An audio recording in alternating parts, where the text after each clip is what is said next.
Hello.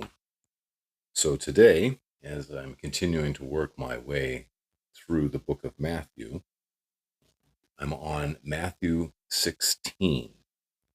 Okay. And, well, this is a good chapter. I'm not going to try and paraphrase it too much, but let's just get into it and get her done.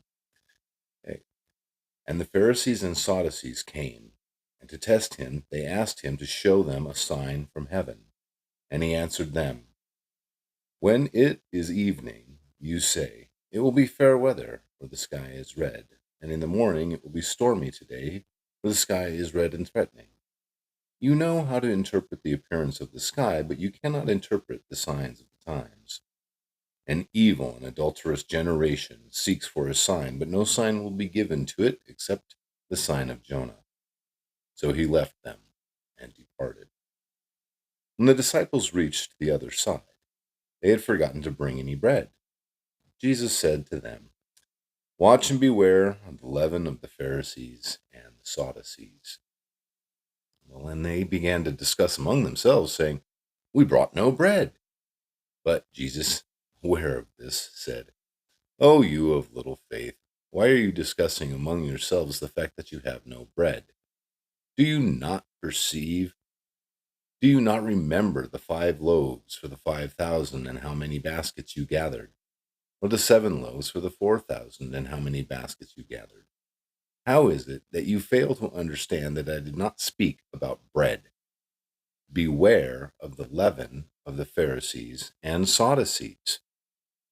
Then they understood that he did not tell them to beware of the leaven of bread, but of the teaching of the Pharisees and the Sadducees. Now, when Jesus came into the district of Caesarea Philippi, he asked his disciples, "Who do people say that the Son of Man is?" And they said, "Some say John the Baptist, others say Elijah, and others Jeremiah or one of the prophets." And he said to them, "But who do you say that I am?" Simon Peter replied, "You are the Christ, the Son of the living God." And Jesus answered him, "Blessed are you, Simon Bar-Jonah, for flesh and blood has not revealed this to you, but my Father who is in heaven.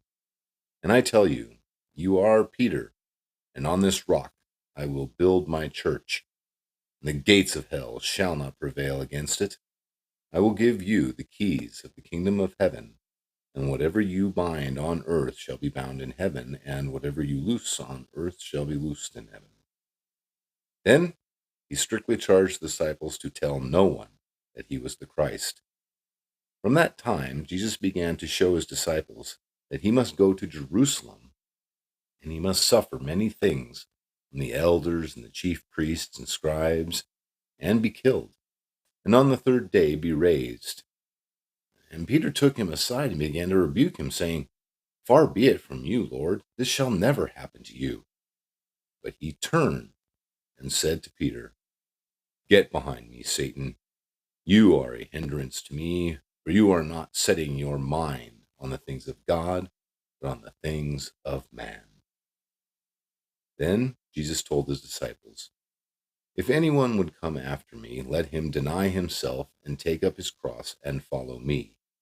For whoever would save his life will lose it, but whoever loses his life for my sake will find it. For what will it profit a man if he gains the whole world and forfeits his soul? Or what shall a man give in return for his soul?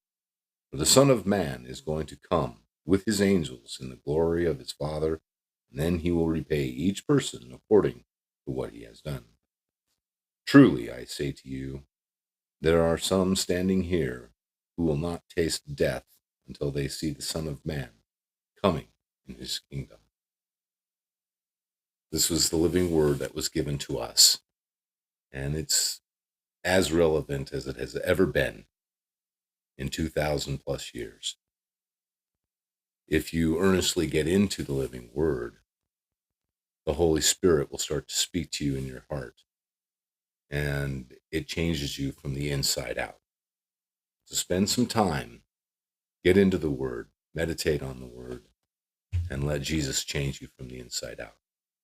Remember, focus vertically on God, not so much horizontally on the world, because the world is fallen and it deceives us constantly. It is owned by the father of lies. God bless. Have a great day.